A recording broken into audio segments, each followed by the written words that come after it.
Um, so I'm here at California, and I went to Esalen um, for one day, and it's turned out to be more hard to get in there than I initially thought. Um, I was unable to get into contact with the director of healing arts down there for 5 days until I got a day pass, which means that you can buy um, for the ones working there. They can get a day pass for their friends, and they can get in one day for like $30 or $50. And I got one of those, and we drove down there Friday without me knowing how to get in contact with the director of arts. And Esalen is like a huge place, so there's not really anyone to speak to like that, and you can't just march up and think that they own you anytime in any way. Um, but I came down there, and the place is so amazing alone by its nature and with the hot tubs that you are just gonna have to surrender to be there and enjoy whatever time you have there. Like every moment is precious when you're there. It really feels like. Um, and then when I was sitting at the breakfast area, I met a guy that I hadn't seen for 3 years who was still there, or he had stopped but came back, and now he's doing massages.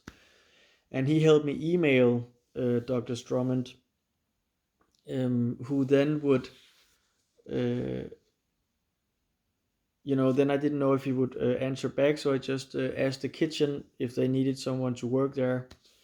And they were like, send a mail and return to me. And then I was just like, okay, so now what do I do? And instead of just sitting and waiting, I went around and looked at the place and got some really amazing photos. And I got to talk with the guy who, I just went around and talked to people. And I don't believe in coincidences. So I got to talk to one of the leading teachers there who lives next to the place. JJ, he's called. Such a cool dude, just like talking to himself and laughing as he walks down the path. And I'm just staying there and looking at the place, and I talk to him.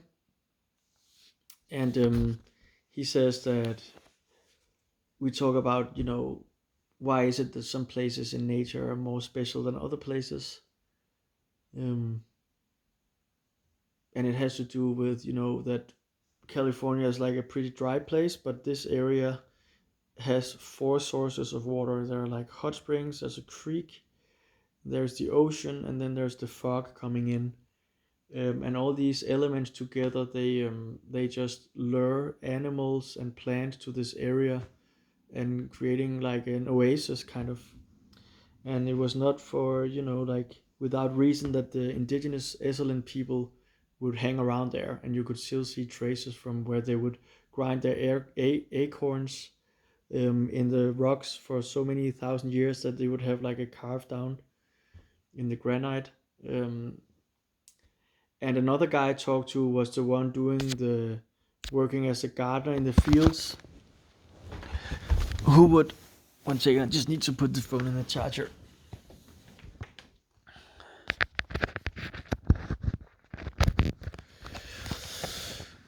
Who would do all the vegetables and the plants basically by himself.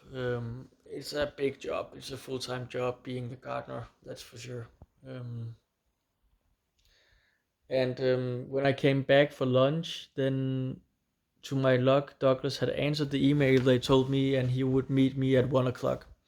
So I sat and waited for him, and he came and spent 5 hours just basically taking me around the estate and talking to me about um, how he's running Esalen and how it works. And um, he's talking a lot about that Esalen has a light side, of course. It's like a healing retreat and a spa center, but it definitely also has a shadow side, which is important to remember.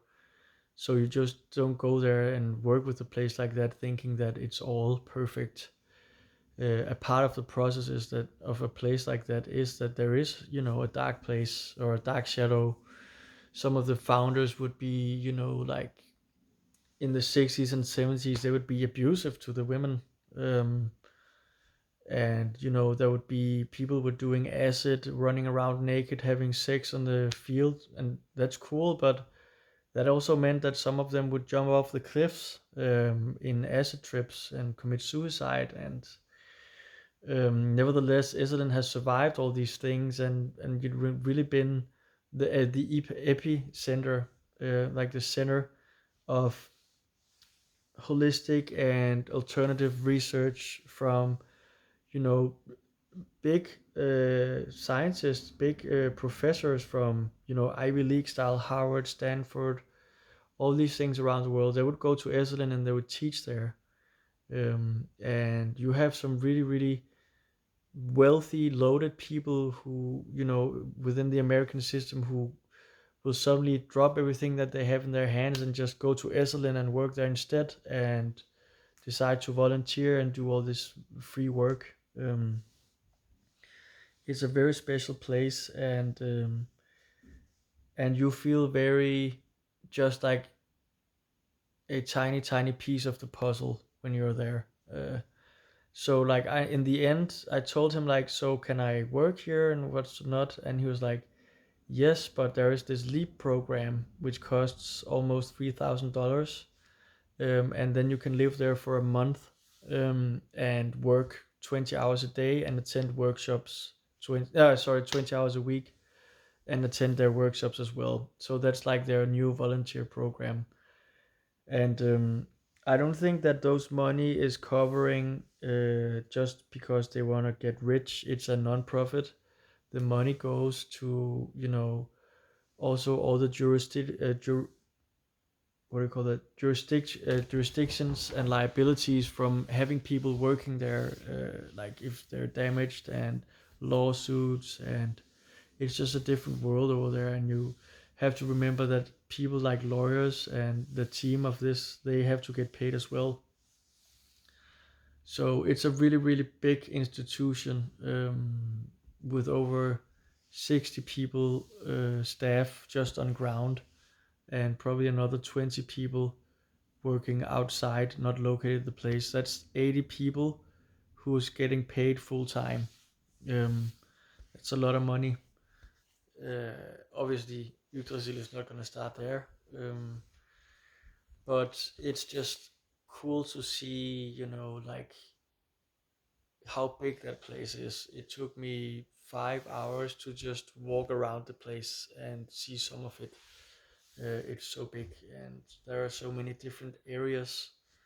There's of course, the baths, which are designed in the 80s, like on the cliffside where the hot springs coming out. Then you have a whole art house, just made for creative art, like painting, and there would be a library in there with old books that hadn't been read since the 70s. And you would have a big tent where they had workshops, and there would be um, houses planted different places to accommodate more than 100 guests, um, staying over. It's just a huge institution, packed on like 64 acres. So it's really large. And in the end, he told me, we'll figure something out, but I don't know what that means yet. So I had to go back the same day, when my friend's shift ended around 5, and we came back. And here I was, the day after, not knowing if I was to get in or not.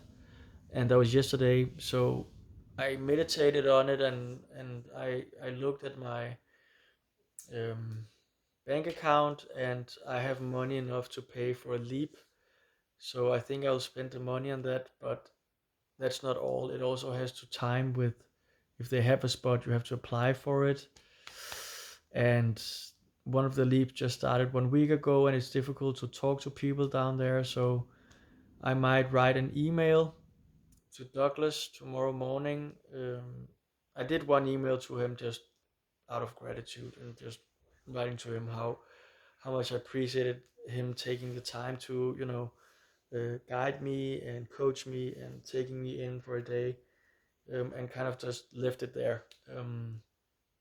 But then I'm thinking of writing another one where I'm more practical about, like, so listen up, I have to go back in the beginning of March, and I need to stay at Esalen somehow, or I would like to, and my time is kind of running out. I can't live at my friend's couch here forever. Um, so what should I do? Um, and yeah, let's see where this will take me. I think that's it for today.